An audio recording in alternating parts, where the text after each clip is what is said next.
다니엘서 10장부터 12장은 다니엘이 히데겔 강가에서 본 환상을 기록을 하고 있습니다. 우리 하나님께서 다니엘에게 장래 일어날 일에 대해서 어, 보여주고 있는 그런 환상이라고 우리 할 수 있습니다. 우리 다니엘서 2장을 한번 우리 한 펴 보시면 다니엘서 2장 우리 28절에 보면 오직 은밀한 것을 나타내시리는 하늘에 계신 하나님이시라. 그리고 나서 후일에 될 일을 알려주셨다. 이렇게 말씀을 하고 있고, 그리고 또 우리 45절에도 보면 2장 45절에도 보면 크신 하나님이 장래 일을 왕께 알게 하신 것이다. 이렇게 이야기를 하고 있고, 또 우리 47절에 보면 하나님을 어떻게 묘사하고 있냐면 은밀한 것을 나타내시는 분이다. 이렇게 소개를 하고 있는 것을 볼 수 있습니다. 네, 하나님은 은밀한 일을 알려주시고 나타내시는 분입니다. 우리 사람에게는 은밀한 겁니다. 숨겨져 있고 감추어져 있고 우리가 알지 못하는 것인데 하나님께서는 그것을 알게 하시고 나타내시고 계시하시는 그런 분이다라는 것들을 알 수가 있습니다. 우리 요한계시록에도 이런 내용들이 나오고 또 우리 다니엘서도 우리 장래일 후일에 될 일, 장차 될 일에 대해서 이 성경이 하나님께서 계시해 주시고 환상을 통해서 우리에게 보여주고 있는 것을 볼 수가 있습니다. 다니엘서 10장부터 12장의 이 내용들도 하나님께서 히데겔 강가에서 다니엘에게 이 후일에 될 일, 장래 일에 대해서 이 환상을 보여주셨고 그 환상의 내용을 이 10장부터 12장까지 그 내용을 기록하고 있다. 이렇게 우리 말할 수가 있습니다. 우리 오늘 읽었던 10장 1절부터 3절까지 우리 지난 시간에 제가 1절을 설교를 했는데 오늘 좀 이제 이어서 1절부터 3절까지 내용들을 한번 내용을 다뤄보려고 합니다. 우리 1장은 이 히데겔 강가에서 본 환상의 이 어떻게 보면 대전제를 이렇게 말씀하고 있는 말씀입니다. 다니엘이 고레스 왕 제3년에 환상을 보았는데 그 환상이 어떤 거냐면 큰 전쟁에 관한 것이다. 네. 큰 전쟁에 관한 환상을 보았다. 이렇게 얘기를 하고 있고, 그리고 2절, 3절은 이 환상을 보기 이전에 다니엘이 환상을 보게 된 배경에 대한 설명을 오늘 읽었던 2절, 3절에서 하고 있고, 4절부터 9절까지는 환상을 본 다니엘의 반응에 대해서 이 기록을 하고 있습니다. 그리고 10장 10절부터 12장 끝까지는 다니엘이 이 보았던 그 환상에 대한 이 구체적인 내용을 기록하고 있다. 이렇게 말할 수가 있습니다. 그래서 오늘 우리 1절부터 3절까지의 내용을 통해서 구체적으로는 우리가 큰 전쟁에 관한 이 환상의 내용은 우리가 다다음 주부터 우리 살펴보는데 그리고 그 배경들을 오늘 한번 살펴보도록 하겠습니다. 우리 1절에 보면 이 환상이 주어진 때는 바사왕 고레스 제3년이다 이렇게 이야기를 하고 있습니다. 고레스 왕 제3년 이때가 BC 536년입니다. 이 환상이 주어진 때는 BC 536년이었고 이때 다니엘은 이미 한 90대의 노인이었습니다. 다니엘은 이 10대의 이 바벨론의 포로로 1차 포로 당할 때 그때 끌려왔거든요. 그리고 우리 지난 시간에 보았던 다니엘서 9장 1절에서 예루살렘의 황폐함이 70년이 될 것이다 라고 했으니까 10대에 끌려와서 지금 70년이 이제 지난 시점이니까 거의 이제 80대 후반에서 90대 초반 이 정도의 나이대에 지금 다니엘이 있다라고 얘기를 할 수 있고, 그러니까 다니엘은 그 남유다가 멸망하기 전 이스라엘 땅에서 예루살렘에서 살다가 바벨 1차 포로 당할 때 바벨론에 끌려와 가지고 바벨론 제국이 세워지고 망하는 이 바벨론 제국의 흥망성쇠도 다 보았어요. 그리고 이 바벨론을 무너뜨린 이 페르시아 제국, 이 페르시아 제국이 이 부상해서 지금 이 권력을 차지하고 있는, 이 패권을 차지하고 있는 이것까지 지금 다니엘은 지금 보고 있는 이런 입장인 겁니다. 자, 바사왕 고레스가 BC 539년에 바벨론을 정복을 하게 되고, 그리고 그 다음해인 BC 538년에 고레스 칙령을 여러분 선포를 했습니다. 그리고 이제 제3년이니까 또 1년 후에, 그리고 지금 히데겔 강가에서 지금 이 환상을 이 다니엘이 보고 있는 것입니다. 그래서 이런 배경을 우리가 아는 게 필요합니다. 어, 바사왕 고레스에 대해서는 하나님께서 이사야 선지자를 통해서 이미 하나님의 그 종으로, 나의 종으로 불렀다 하면서 하나님의 뜻을 수행하는 그런 역할들을 이 고레스를 통해서 할 것임을 이미 예언을 했고, 그 예언이 실제로 성취되어서 이 바사왕 고레스가 그 원년에 이 고레스 칙령을 내리게 여러분 됩니다. 그러니까 하나님의 뜻 가운데 이 모든 일들이 지금 진행되고 있고, 이미 예언했던 대로 그 예언이 하나씩 성취되어져 가고 있는 것을 볼 수가 있는 겁니다. 이 고레스 칙령의 핵심 내용은 그거예요.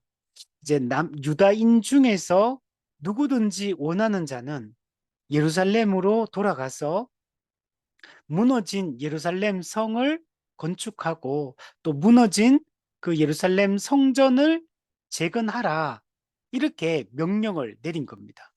그러니까 유다인들 중에 누구든지 나는 고향으로 돌아가겠다, 본토 우리 이스라엘 땅으로 돌아가겠다라고 자원하기만 하면 누구든지 돌아갈 수가 있었습니다. 그래서 이 명령이 내려지고 나서 1차 포로 귀환이 이루어집니다. 총독 스룹바벨과 대제사장 요수아의 인도 아래 약 5만 명의 유다인들이 예루살렘으로 귀환을 하게 됩니다. 그리고 2차, 3차 나중에 또 포로 귀환이 또 나중에 또 이루어지게 됩니다. 지금 이 시점은 1차 포로 귀환이 이루어지고 난 이후의 시점이 지금 오늘 우리가 보고 있는 이 내용입니다. 그래서 돌아오긴 돌아왔는데 5만 명밖에 안 돌아온 겁니다. 그러니까 훨씬 많은 유다인들이 여러 이유로 말미암아 지금 그 페르시아 땅에 여전히 남아 있었습니다. 다니엘도 1차 포로 귀환 때 이게 돌아오지 않습니다. 다니엘도 이제 돌아오지 않는데, 다니엘이 왜 돌아오지 않았느냐? 다니엘은 이미 나이가 고령이었습니다. 이미 나이가 많아서 이 돌아오기가 쉽지가 않았고, 또 다니엘이 그 페르시아 제국 하에서도 또 높은 이 관직에 있었기 때문에 그 하나님의 뜻 가운데서 하나님의 백성들을 인도하고 지도하기 위해서 하나님께서 돌아가지 않게 했습니다. 그래서 메투엘리가 이 다니엘이 돌아오지 않은 부분에 대해서 이렇게 이야기를 했습니다. 다니엘은 예루살렘에 돌아가지 않았지만 그의 마음은 항상 거룩한 성 예루살렘과 하나님의 백성들에게 향해 있었다. 그는 비록 육신으로는 페르시아 궁정에 있었지만 영으로는 시온의 폐허 위에서 애통하고 있었다. 이렇게 말했습니다. 다니엘은 하나님의 백성들이 이 포로가 되어서 지금 종살이를 하고 있잖아요.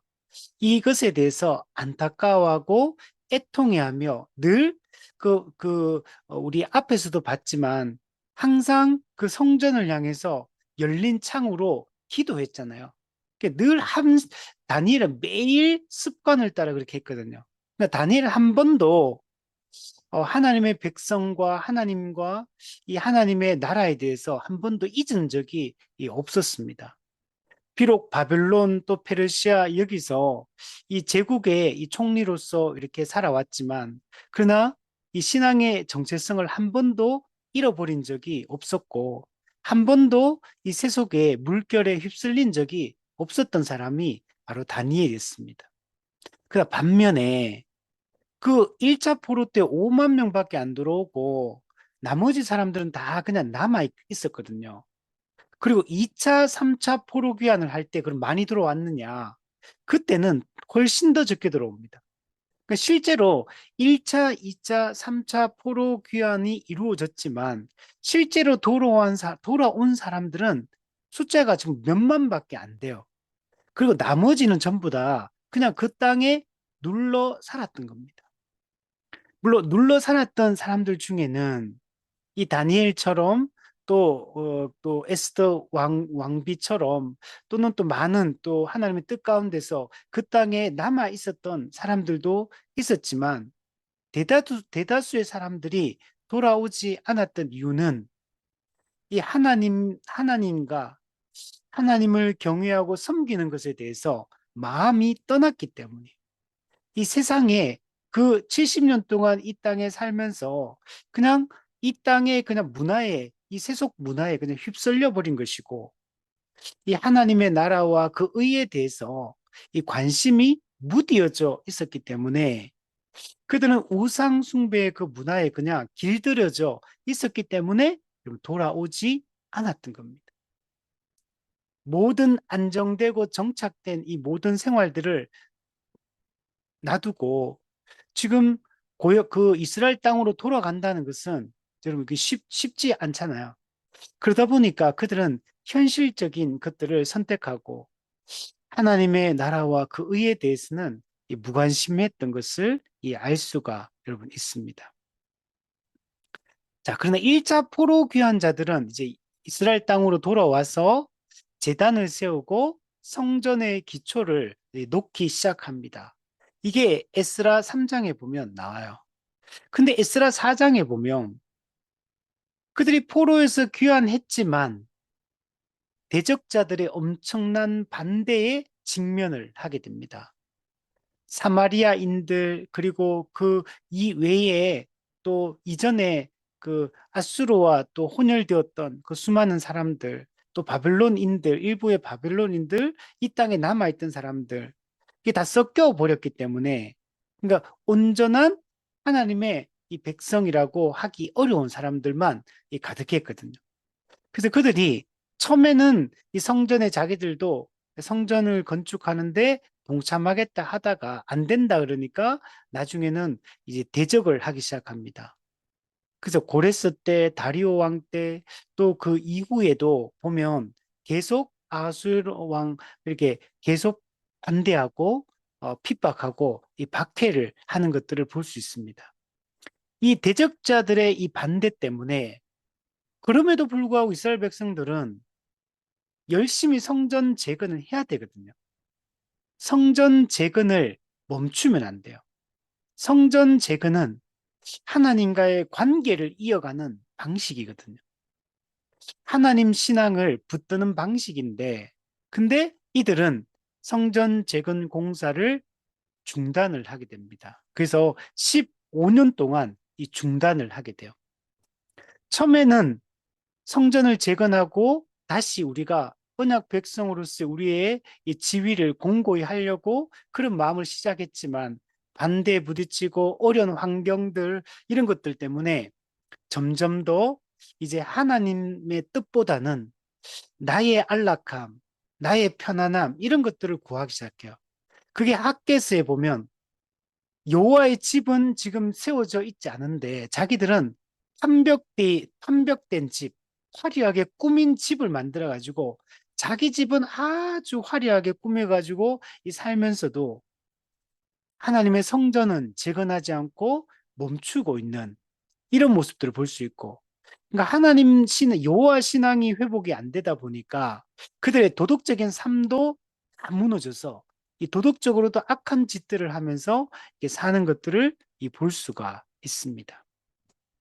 자, 그런데 다니엘은 여러분 이 땅에 남아 있었지만 그러나 그렇지 않았습니다. 우리 1절에 보면 다니엘을 벨드사살이라 이름한 다니엘이라고 지칭을 하고 있어요.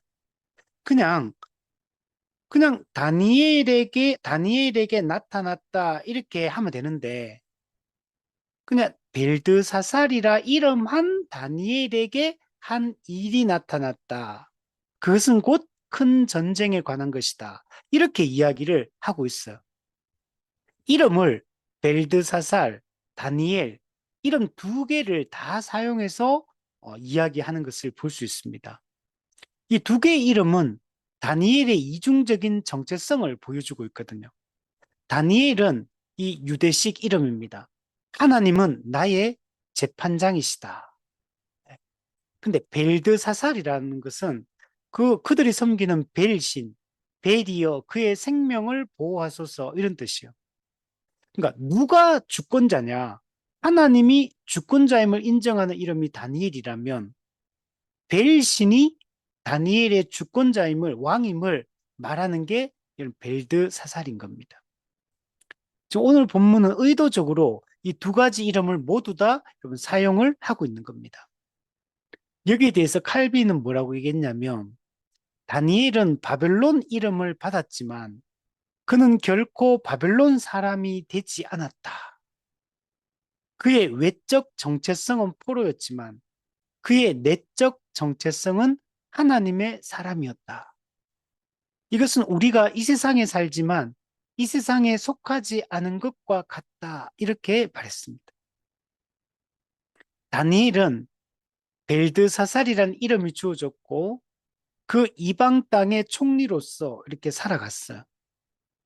그러나 그는 그의 목숨을 아끼지 않고 여호와 신앙을 지키고 다니엘의 자기 이름의 뜻처럼 하나님이 나의 재판장이시며 하나님이 우리의 참된 이 주권자이심을 분명히 인정하며 살아갔습니다. 이것이 중요합니다. 우리가 외적으로는 이 세상에 이게 살고 있고 이 세상에 지금 속해 있지만 그러나 우리 그리스도인들은 이 세상에 속하지 않은 자입니다. 우리는 이 세상에 살고 있지만 다음 세상에 충성을 맹세하는 그런 하나님의 이 구별된 사람임을 우리가 잊지 않아야 됩니다. 다니엘은 70년 넘게 바벨론과 페르시아 궁정에서 살았지만 그는 타협하지 않았고 동화되지 않았습니다. 그는 죽으면 죽으리다라는 신앙으로 그의 분명한 믿음을 지키면서도 그러나 또 그 제국들에서 인정을 받아요. 바벨론에서도 또 페르시아의 고레스 왕에게도 계속 인정을 받고 있는 걸 볼 수 있어요. 우리가 나아가야 될 길이 바로 이러한 길입니다. 다니엘은 이 세속 문화 속에 살면서도 하나님의 백성으로서의 정체성과 그 거룩함을 이 끝까지 유지했다는 것을 알 수가 있습니다. 다니엘은 이 큰 전쟁에 관한 이 환상을 보았는데 이 큰 전쟁이라는 것은 장기간에 걸친 이 대규모의 전쟁임을 의미합니다. 이것은 곧 이제 하나님의 백성들이 이제 에게 닥치는 전쟁입니다. 지금 이 다니엘 시대부터 시작해서 1차적으로는 예수님 오시기 전까지 그리고 궁극적으로는 예수님 재림하실 때까지 이 큰 전쟁을 치르며 하나님의 백성들은 살아가게 됩니다. 우리 이 큰 전쟁에 대한 이 내용이 우리 10장 이 후반부터 특히 11장에 가면 자세하게 이 내용들이 이 기록이 되어 있습니다. 페르시아의 이 통치, 그리고 그리스 알렉산더 대왕의 통치, 그리고 알렉산더 대왕 사후에 네 장군에 의해서 네 지역으로 헬라 제국이 또 분할되어서 통치가 되는데, 특별히 그 중에서도 이 이집트를 중심으로 한 프톨레미 왕조하고 북쪽의 바벨론을 중심으로 한 이 셀류쿠스 왕조 사이에 아주 이 그 패권 전쟁이 그리스 안에서 네 장군 중에서도 이 두 명의 왕조에 의해서 패권 전쟁이 일어납니다. 그 이집트 쪽 그 위쪽에 페르시아 쪽, 그러다 보니까 그 중간에 사이에 끼어 있는 이 이스라엘 땅은 엄청난 고통을 여러분 겪게 됩니다. 그리고 특별히 그 중에서도 안티오쿠스 에피파네스 4세에 의해서 이 유다인들이 엄청난 핍박을 받게 됩니다. 이 안티오쿠스 에피파네스는 요한계시록 13장에 나오는 이 적그리스도의 모형입니다. 적그리스도의 원형이 이 안티오쿠스 에피파네스에 의해서 이루어졌던 유대인 학살과 그 이 핍박이거든요. 이때부터 이제 적그리스도의 모형으로서 이게 나타나서 그 박해를 합니다. 근데 이거는 예수님 재림 전까지로 끝나는 게 아니라 그 이후에도 하나님의 백성을 향한 이 악한 세력의 이 공격과 핍박은 계속되는 겁니다. 지금 하나님의 백성들은 이 큰 전쟁에 대한 이 환상을 통해서 하나님은 앞으로 어떤 일들이 일어나게 될지에 대해서 이 설명을 해주고 있습니다. 이 큰 전쟁은 단순히 정치적, 군사적 전쟁만 의미하지 않아요. 1차적으로는 당시에 실제로 이스라엘 백성들이 이런 대제국에 의해서 박해를 받지만 이 근본적으로는 에베소서 6장 12절의 말씀처럼 우리의 싸움은 혈과 육을 상대하는 전쟁이 아니라 하늘에 있는 악의 영들을 상대하는 전쟁임을 보여주고 있습니다. 우리는 예수님, 이스라엘 백성들 이때부터 예수님 재림하기 전까지, 그리고 궁극적으로 예수님 초림 때까지, 궁극적으로 예수님 재림 때까지 이 악의 영들에 의한 이 박해와 이 핍박, 이 영적 전쟁, 이 큰 전쟁이 여러분 치루어지는 겁니다.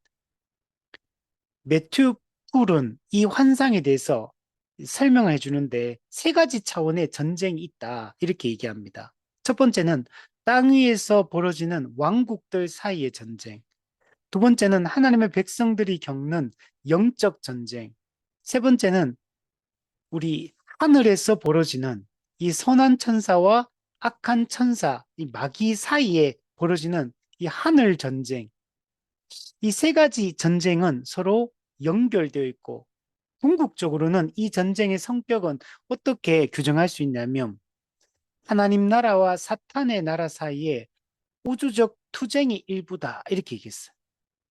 궁극적으로 이 전쟁은 사탄의 나라와 하나님 나라의 이 영적 전쟁이다. 이 전쟁은 하늘에서 사실 이루어집니다. 요한계시록에도 보면. 근데 하늘에서 이루어지는 이 선과 악의 이 충돌, 그게 이 땅에서 이 교회를 향한 하나님의 백성을 향한 이 박해와 핍박으로 이 영적 전쟁으로 또 실제적인 이 고통으로 여러분 찾아오게 되는 겁니다. 이 전쟁은 아담과 하와의 타락 이후에 우리 뱀의 후손과 여자의 후손 사이에 시작된 그 전쟁이에요.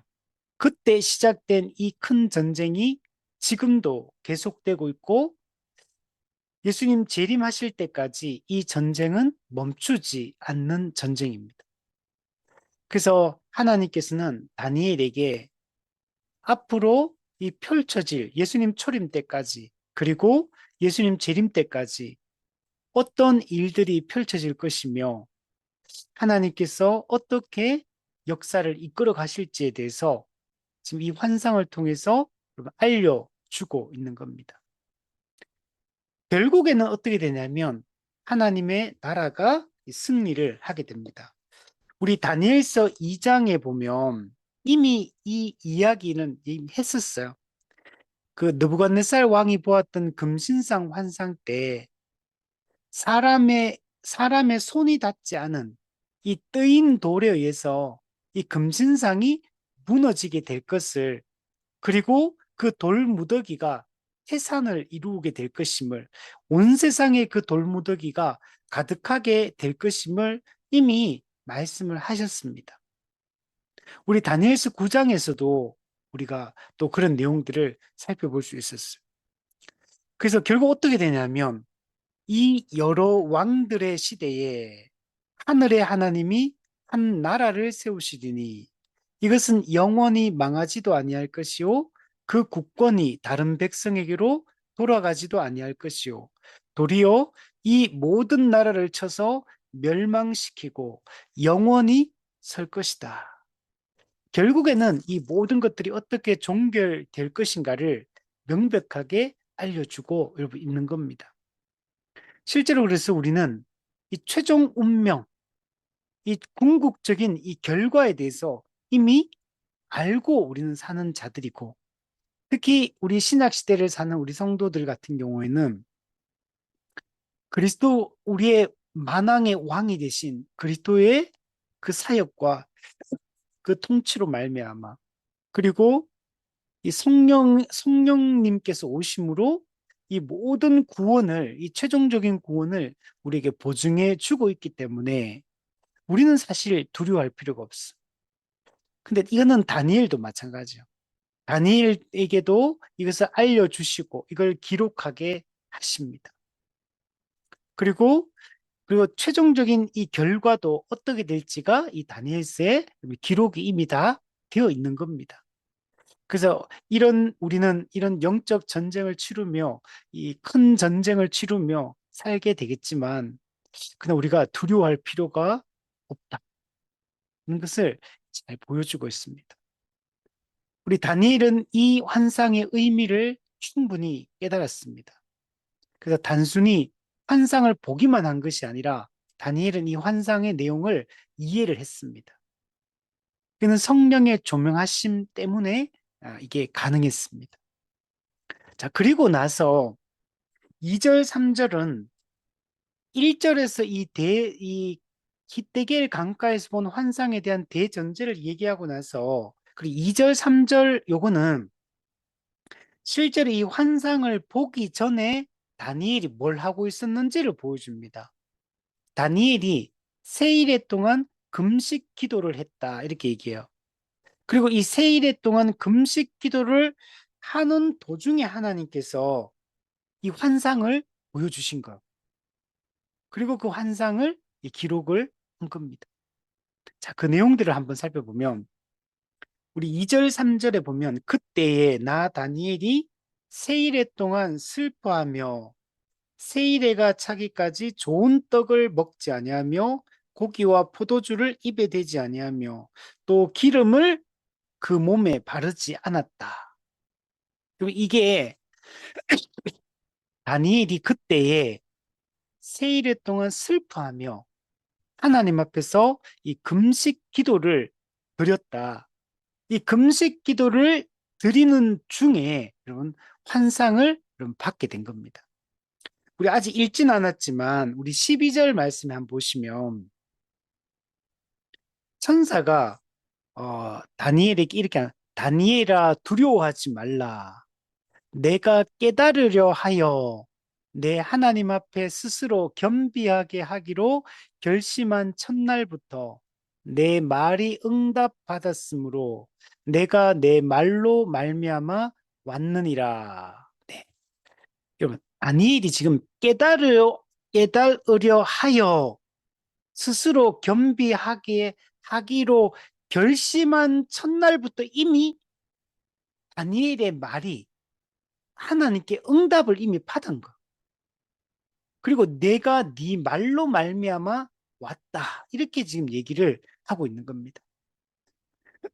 그러니까 이 환상을 보기 전에 다니엘은 뭘 했냐면 깨달으려 했던 거. 하나님의 이 뜻을, 하나님의 일하심을, 하나님의 이, 정말 하나님의 역사를 깨닫기 위해서 이 찾았던 겁니다.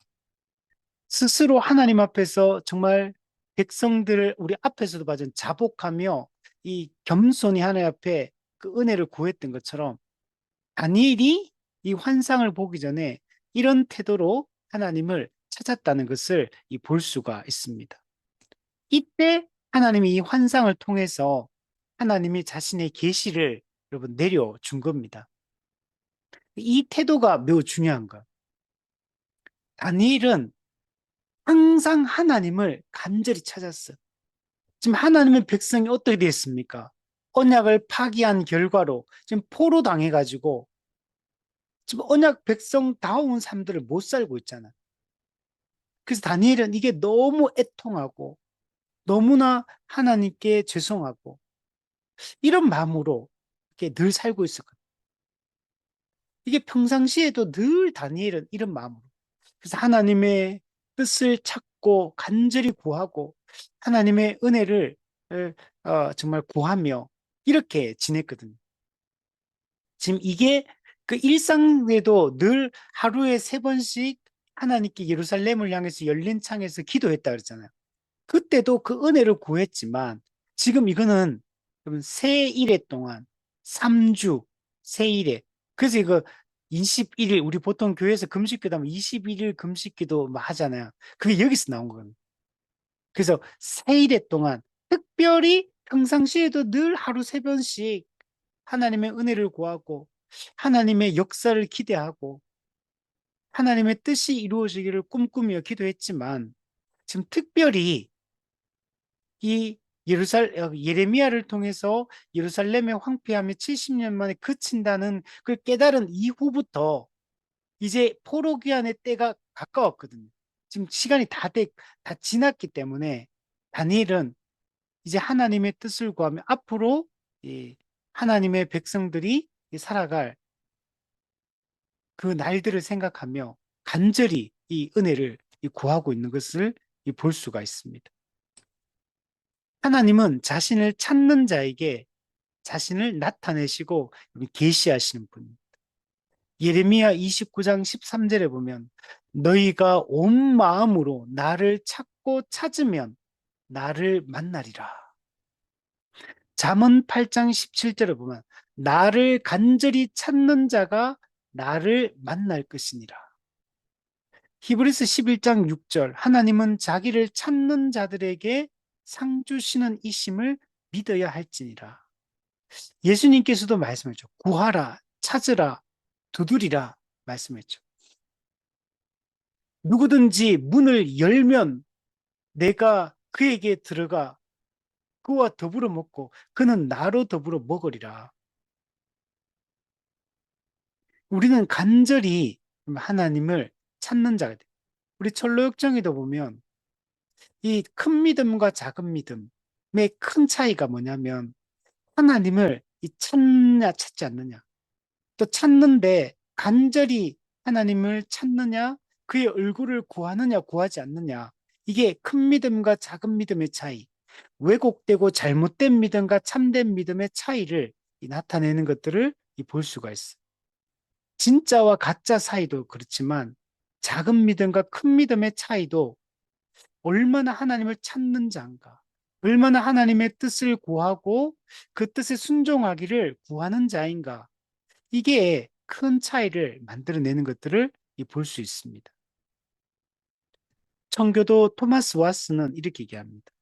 하나님은 주권적으로 계시하시지만 일반적으로 준비된 마음에 계시하신다. 농부가 씨를 뿌리기 전에 땅을 가는 것처럼 하나님은 진리의 씨를 뿌리시기 전에 마음을 부드럽게 하신다. 이렇게 얘기를 했습니다. 그리고 우리는 물론 이런 얘기를 하면 하나님의 주권, 하나님은 자기 주권적인 뜻 가운데 행하신다. 하나님은 이렇게 하니까 우리의 사람의 행위나 행동이나 반응이나 이런 것들이 이게 거기에 달려 있는 게 아니고 하나님의 주권적인 뜻에 달려 있다. 이러면서 사람을 자꾸 수동적으로 만드는 이런 메시지를 전하는 사람들이 많아요. 여러분, 신앙생활은 그렇게 하는 게 아닙니다. 여러분, 간절히 찾아야 돼요. 하나님의 뜻을 알고, 뜻에 맞는 것을 우리가 알고, 그 뜻을 구하고, 그 뜻이 이루어지기를 구하고, 하나의 얼굴을 찾고 구하는 자에게 은혜를 주시는 것. 그리고 열심히 예배에 나와야 돼요. 열심히 성경을 읽어야 되고, 열심히 여러분 기도를 해야 돼요. 열심히 전도를 해야 되고, 열심히 복음을 전파하고 힘을 써야 됩니다. 뭐 가만히 있는데 그냥 은혜가 뚝뚝 떨어지는 게 아니라는 거. 물론 우리가 열심히 찾고 구했다고 해서 그 결과로 또 하나님이 우리에게 은혜를 주시는 거냐면 그건 또 아니에요. 그러나 그 과정 없이 그런 은혜가 주어지느냐? 또 그것도 아니에요. 우리의 신앙생활은 수동적이면 안 됩니다. 우리의 신앙생활은 소극적이면 안 돼요. 그럼 성경이 어디를 보세요? 우리에게 부지런히 찾고 구하고 예, 두드리고 주님께 나아오라고 얘기하지. 내가 알아서 너한테 찾아갈 테니까 너는 그냥 네 할 일 해라 이렇게 하지 않는다는 거. 하나님은 간절히 찾는 자들에게 그의 음성을 들려주시고 그의 뜻을 밝히 드러내시고 힘을 주시고 능력을 주시는 겁니다. 다니엘은 이 세일에 동안 금식하며 슬퍼했습니다. 그리고 금식 기도는 일상 기도와는 다른 거예요. 정말 하나님의 뜻을 간절히 모든 것을 절제하고 모든 것을 끊고 하나님의 뜻에 온전히 집중하는 게 금식 기도거든요. 온 마음과 그 뜻을 다하여서 하나님께 집중하고 그 은혜를 구하는 게 이런 금식 기도입니다. 그래서 우리는 이 기도도 일상적인 기도도 열심히 해야 되지만 우리가 정기적으로 이 금식 기도를 하는 것들이 좀 필요합니다. 그럼 이것은 이 세일에 동안 다니엘은 금식 기도를 할 정도로 슬퍼했다 그래요. 지금 요거는 아직 환상을 보기 전의 상황을 지금 설명하고 있기 때문에 다니엘의 슬픔이 얼마나 깊고 얼마나 진실한 것이었는지를 잘 보여줍니다. 세일에 동안, 여러분 3주 동안 밑에 보면 어떻게 합니까? 좋은 떡을 먹지 않고 고기와 포도주를 입에 대지 않고 몸에 기름을 바르지 않고 여러분 모든 그 다니엘이 가진 신분 때문에 그가 누릴 수 있는 특권이 엄청 많거든요. 그 모든 걸 지금 다 내려놓는 거예요. 여러분, 이 3주 동안, 여러분, 이게 아예 아무것도 안 먹은 건 아니에요. 좋은 떡을 먹자고 했으니까 뭔가 아주 간단하게 음식은 먹긴 먹었던 것 같은데, 근데 이 좋은 음식들, 이 배부르게 마음껏 그렇게 먹은 건 아니에요. 아주 절제하며 자기의 모든 특권을 내려놓고 자기를 부인하며 하나님의 뜻을 구하고 장차 될 일을 구하는 것들을 볼 수가 있습니다. 그럼 다니엘이 그럼 왜 이렇게 슬퍼하며 금식 기도를 했느냐? 몇 가지 이유가 있습니다. 첫 번째는 성전 재건이 중단되었기 때문입니다. 앞서 얘기했던 것처럼 귀환한 유대인들이 처음에는 성전 재건에 힘을 썼지만 이 대적자들의 그 박해를 받으면서 그걸 핑계로 삼아가 나중에는 그냥 15년 동안 그냥 중단해버린 거. 그리고 자기 집 짓기에 빨랐어. 하나님의 집은 무너져 있는데 자기는 화려한 집, 장식된 집을 꾸며가지고 그렇게 이 타락하면서 이렇게 살았던 겁니다. 그래서 토마스 맨톤이 이렇게 다니엘의 슬픔은 개인적인 것이 아니라 신학적인 것이었다. 그는 성전이 하나님의 임재의 상징이며 하나님의 백성들의 예배의 중심임을 알았다. 성전의 황폐함은 곧 하나님의 영광이 가려진 것을 의미했다. 우리는 어떻습니까? 우리는 다 우리 개인적인 것 때문에 슬퍼하고 울고 막 금식 기도하고 막 이렇게 해요. 다니엘은 지금 민족을 생각하고 있고 인류의 운명을 생각하며 지금 금식하며 기도하고 있다. 하나님의 언약 백성들의 이들의 운명을 지금 놓고 기도를 하고 있는 겁니다. 다니엘은 자기 개인사에 관심이 없어요. 우리 성경에 보면 다니엘도 그렇고 바울도 한번 생각해 보시면 내 개인적 안락함, 내 개인적 유익 이런 걸 꿈꾸는 모습들이 거의 보이지가 않아요. 기록이 그런 게 없어요. 오직 하나님의 뜻에 온통 관심이 가 있고 언약 백성의 공동체에 관심이 가 있고 하나님의 그 영광이 우리 가운데 충만히 임재하기를 꿈꾸고 있는 것을 볼 수가 있습니다. 하나님의 임재의 상징인 그 성전이 지금 무너져 있기 때문에 그 하나님의 영광 자체가 가려진 것과 같은 것. 이것이 다니엘에게는 이거는 큰 슬픔이었고 아픔이었습니다. 우리는 어떤가요? 우리는 무엇 때문에 애통해하고 우리는 무엇 때문에 슬퍼하고 무엇 때문에 우리는 안타까워하고 그렇습니까? 하나님의 영광이 가려지는 것에 대해서 정말 관심이 있는가? 아니, 우리는 정말 그 하나님을 더 알고자 하는 마음이 있는가? 우리는 정말 하나님의 그 존재에 걸맞는 예배를 드리려고 하는 마음이 있는가? 온통 자기. 여기 우리는 이 문제에서는 너무나 민감하게 자기 문제에는 너무나 민감하게 반응하면서 하나님의 영광과 그의 나라에 대해서는 무관심하고 하나님의 언약이 성취되어서 하나님의 그 영광이 나타나기를 꿈꾸지 않는 다니엘이 이런 모습 때문에 슬퍼하지 않을 수가 없는. 두 번째는 귀환한 이 백성들의 영적 상태가 매우 심각하기 때문입니다. 에스라스와 느헤미야스를 보면 이 귀환한 유다 백성들의 이 영적 상태가 매우 안 좋다는 걸 알 수 있어요. 이들은 이방 여인들과 막 결혼합니다. 우리 가나안 정복 때도 그 가나안 땅이 이스라엘 백성 출애굽한 이스라엘 백성에 들어가면 그들과 혼인하지 말라. 이게 아주 중요하게 이루어진 강조가 됐거든요. 근데 지금 이때도 마찬가지예요. 근데 이방 여인들과 결혼해요. 안식일을 지키지 않아요. 예배를 똑바로 안 드려요. 11조를 또 드리지 않아요. 그리고 서로 간에 동족 간에 막 착취를 합니다. 사회적인 이 착취. 그리고 기득권층과 또 아래에 있는 사람들의 이 격차, 이 양극화. 이런 것들이 지금 우리의 모습과 똑같아요. 정의가 굽고 율법을 가르치지 않으며 말씀에 무관심하고 자기를 사랑하고 쾌락을 사랑하고 이 세속주의에 온통 물들어 있는 것들을 볼 수가 있습니다.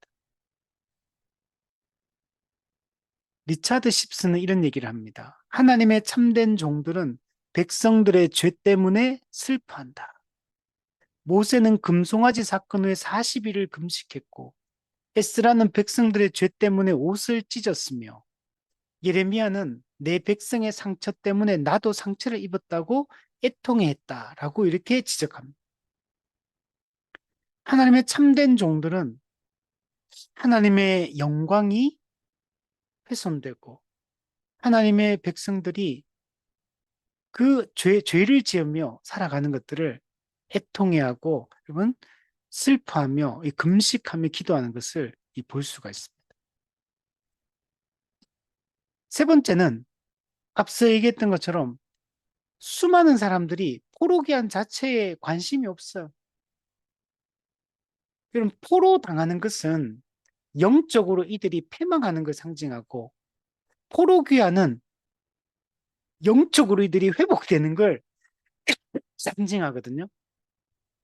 또한 세례 그 포로귀환은 새 언약이 예표론적으로 성취되는 걸 보여주고 있는 사건입니다. 그만큼 이 포로귀환은 죄의 노예 상태에서 우리가 해방받는 걸 상징하고 사탄의 나라에서 하나님의 나라로 옮겨지는 것을 상징하고 있고 이 우상을 섬기던 이 사람이 하나님을 섬기는 이 완전한 영적 위치 이동을 하는 걸 상징하고 있거든요. 근데 앞서 얘기했듯이 3차 포로기한이 이루어지지만 불과 몇만 명밖에 돌아오지 않고 그 수백만 명의 유대인들은 여전히 그 땅에 노예 상태로 남아있고 그걸 선택합니다. 그 땅에 이 세속주의의 이 편안한 삶에 안주해버리고 영적으로 타협하고 이렇게 했던 겁니다. 다니엘의 이 슬픔은 예수님의 이 슬픔을 예표하고 있어요. 예수님께서도 사람들을 보면서 민망히 여기셨다. 이렇게 말씀하셨어요. 예수님께서 예루살렘에 들어오시고 나서 예수님은 지금 십자가를 지기 위해서 지금 길을 걸어가고 계신데 사람들은 지금 온통 정말 이 세속주의와 자기 사랑에 빠지고 쾌락 사랑에 빠져서 살고 있었어. 그 예수님께서 예루살렘 성을 보시면서 우십니다. 예수님이 울었다 몇 번 성경에 나오거든요. 이 장면을 생각해 보세요. 예수님이 진짜 우리가 옆에 있었다면 예수님이 이렇게 말, 예루살렘아, 예루살렘아, 선지자들을 죽이고 내게 파송된 자들을 돌로 치는 자여 라고 외치며 눈물을 흘리면서 예수님께서 이 탄식하십니다. 지금 이 다니엘의 슬픔, 예수님의 이 슬픔을 여러분 보여주고 있다. 진정한 참된 목자는 양떼의 그 영적 상태를 보고 애통해 하는 것입니다. 지금도 수많은 사람들이 교회를 떠나고 있고, 지금도 여전히 주 예배, 겨우 예배 드리는 그걸로 신앙생활을 다 하고 있다고 생각하고, 겨우 봉사 한두 가지 하는 걸로 그냥 신앙생활 잘하고 있다고 생각하고 있는, 말씀을 배우려고도 하지 않고, 모이기 예배를 드리려고 모이지도 않고, 복음을 전하려고 전도를 하려고 하는 의지도 없고, 온통 자기 문제에 휩싸여서 이 세속주의와 타협하면서 이렇게 살고 있다는 거. 교회를 안 다닌 사람이 전도 자체가 요즘은 안 되고 있고, 교회 다니는 사람도 지금 다들 쑥쑥 빠져나가고 있고, 남아있는 사람들도 우리가 정말 우리 주변에 있는 수많은 그리스도인들을 보세요. 정말 은혜를 아는 자인가? 정말 은혜를 사모하는 자인가? 정말 하나님 나라를 꿈꾸는 자가 맞는가? 정말 거듭난 사람이 맞을까? 이런 생각이 우리는 들어요. 사람들은 편안한 이 대형 교회를 찾고 환경의 좋음과 이런 것들만 찾아가요. 그러니까 이게 우리가 정말 이 다니엘이 그 백성들을 보면서 슬퍼했던 그 애통함, 정말 복음을 전하고 참된 교회로 살겠다 하는 그 의지는 없고 여전히 말뿐인, 여전히 행동으로는 그의 선택으로는 여전히 믿음 없는 이런 모습들이 우리의 모습인 거예요. 네 번째는 다니엘은 앞으로 장차 올 환란에 대한 이 계시 때문에 슬퍼하는 겁니다. 이제 장차 하나님의 백성들이 겪게 될 엄청난 고난이 이제 있습니다. 큰 전쟁이 있습니다. 안티오쿠스 에피파네스 4세의 핍박이 극심한 핍박이 이루어지게 될 겁니다. 그 이후에 적그리스도가 활동하게 될 것. 거짓 선지자들이 활동하며 사람들을 미혹하게 될 거고 사람들을 더 이 세속주의에 빠지게 만들고 영적 우상 숭배를 하며 살게 할 거라는 거. 그럼 다니엘은 이것을 지금 미리 내다보고 있는 겁니다. 그래서 마음이 찢어지는 거예요. 장차 이, 이 환란의 때에 수많은 사람들이 배교하게 될 것이기 때문에 예수님께서도 이 종말의 특징을 배교라고 얘기했죠. 영국의 설교자 찰스 스펄전은 이렇게 얘기했습니다. 예언자의 특권은 또한 예언자의 고통이다. 하나님은 이런 선지자 예언자들에게 이런 걸 미리 알려줬거든요. 그리고 이런 선지자들이 이런 것들을 또 알려주잖아요. 그러니까 미리 이 사실을 알고 있는 이건 특권이기도 하지만 예언자의 고통이다. 이렇게. 그들은 다른 사람들이 보지 못하는 것을 보며 그들이 알지 못하는 것을 안다. 이 지식은 종종 큰 슬픔을 가져온다.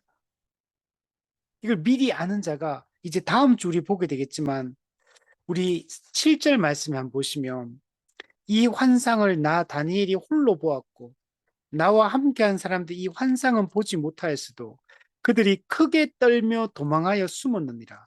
그러므로 나만 홀로 있어서 이 큰 환상을 볼 때 내 몸에 힘이 빠졌고 나의 아름다운 빛이 변하여 썩은 듯하였고 나의 힘이 다 없어졌다. 땅에 대고 깊이 여러분 잠들었다. 이렇게 이야기할 정도로 이런 앞으로 장차 이루어질 큰 전쟁에 대한 이 환상을 봤을 때 하나님이 하실 일들을 이 장차 일어날 일들에 대한 이 얘기를 들었을 때 그냥 떨고 도망하여 숨고 힘이 빠지고 거의 죽은 것처럼 되는 게 이게 워낙 이 내용의 이 계시의 내용들이 엄청난 것이기 때문에 그 견디지를 못하는 몸이 너무 큰 계시를 받으니까 몸이 못 견뎌요. 그래서 큰 슬픔에 빠지게 돼요. 다니엘의 슬픔은 이걸 단순히 그냥 감상적인 게 아니고 청교도들은 이걸 뭐라고 표현했냐면 복음적 애통이다. 거룩한 슬픔이다. 의로운 애통이다. 이렇게 표현했습니다. 자신의 죄에 대한 애통함, 또 장차 언약 백성들이 받을 고난에 대한 애통함, 하나님의 영광이 가려진 것에 대한 애통함, 잃어버린 이 영혼들, 영적으로 무기력증에 빠져 있고 이 게으름에 빠져 있는 이 자들에 대한 이 애통함, 이런 애통함들이 이 다니엘의 이 고통의 원인이었습니다. 그리고 하나님이 하실 일들에 대한 그 두려움, 공의로운 심판자로서 하나님이 장차 행하실 일들, 그리고 또 이 영적 전쟁의 가운데서 또 하나님의 백성들이 견뎌내야 될 인내, 이런 것들을 생각할 때 이 복음적 애통을 느끼는 것, 의로운 애통, 거룩한 슬픔을 이렇게 느끼고 있는 것을 볼 수가 있습니다. 다니엘의 슬픔이 외적인 행동으로 나타나서 이 좋은 떡을 먹지 않고 고기와 포도주를 대지 않고 몸에 기름을 바르지 않고 육체적 욕망을 다 절제하고 온전히 하나님께 은혜를 구하며 하나님의 뜻을 구하며 기도에 집중하기 위해서 다른 모든 것들을 이렇게 절제하고 있는 것을 볼 수가 있습니다. 다니엘은 그냥 적당히 헌신한 게 아니에요. 온전하게 헌신하고 있는 것을 볼 수가 있습니다. 자신의 모든 욕망과 편안함과 즐거움을 거부하고 있고 하나님과 하나님의 그 뜻을 찾고 찾으며 은혜를 구하고 있는 것을 볼 수가 있습니다. 결론적으로 오늘 우리 시대에도 이런 다니엘처럼 이런 거룩한 슬픔을 느끼는 사람, 이 복음적 애통을 느끼는 사람들이 여러분 일어나야 될 그런 시기입니다. 지금 오늘날이 다니엘의 이 세속화되고 타협하고 우상숭배를 하고 있는 이들의 이 모습과 우리가 더 낫다라고 우리가 어떻게 말할 수 있겠습니까? 더 우리는 이때와 동일하게 우리도 이런 영적인 이 냉랭함과 이 영적인 이 부주의함과 영적인 나태함에 이 빠져서 우리도 간절히 주를 찾는 자들이 없어지고 은혜를 구하고 주의 뜻이 하나님의 나라가 이 땅에 실현되기를 꿈꾸는 자들이 점점 더 없어지는 이런 시대를 살고 있습니다. 이때 다니엘이 거룩한 슬픔으로 금식하며 기도했던 것처럼 이제 오늘 우리가 금식하며 기도해야 될 때입니다. 그는 소수의 몇 사람의 지도자들이 해야 될 일이 아니라 우리 모두가 해야 될 일입니다. 이번에 어, 잠깐 어떤 성도와 얘기를 하다가 한국 교회에 대한 얘기를 하시더라고. 그러면서 한탄을 하시더라고. 그냥 일반 성도인데 한탄을 하시면서 요즘에 뉴스에서도 계속 안 좋은 교회에 대한 얘기들이 워낙 많이 나오다 보니까 그리고 특히 코로나 이후부터 일어나는 이 한국 교회 이 형태들 이게 정말 이게 어, 소망을 두기가 어렵다. 그리고 그 주변에서 그분 주변에서 일어났던 여러 가지 일들에 대한 얘기를 하셨는데 이게 정말 이게 우리가 이렇게 가도 되는가에 대해서 어, 탄식하시며 말씀하시더라고. 이게 우리 모두가 지금 느끼고 우리가 해야 될 이 다니엘처럼 우리도 해야 될 슬픔이 아닌가. 우리도 정말 우리 자신을 위해서 또 우리 교회를 위해서 이 땅을 위해서 이 땅의 교회들을 위해서 특별히 이 땅에 이 앞에 서 있는 이 지도자들을 위해서 정말 기도하고 바른 메시지를 바른 방향의 교회를 참된 이 성경적 교회를 세우기 위한 이 노력들을 우리 다 같이 함께 우리 기도하며 했으면 우리 좋겠습니다.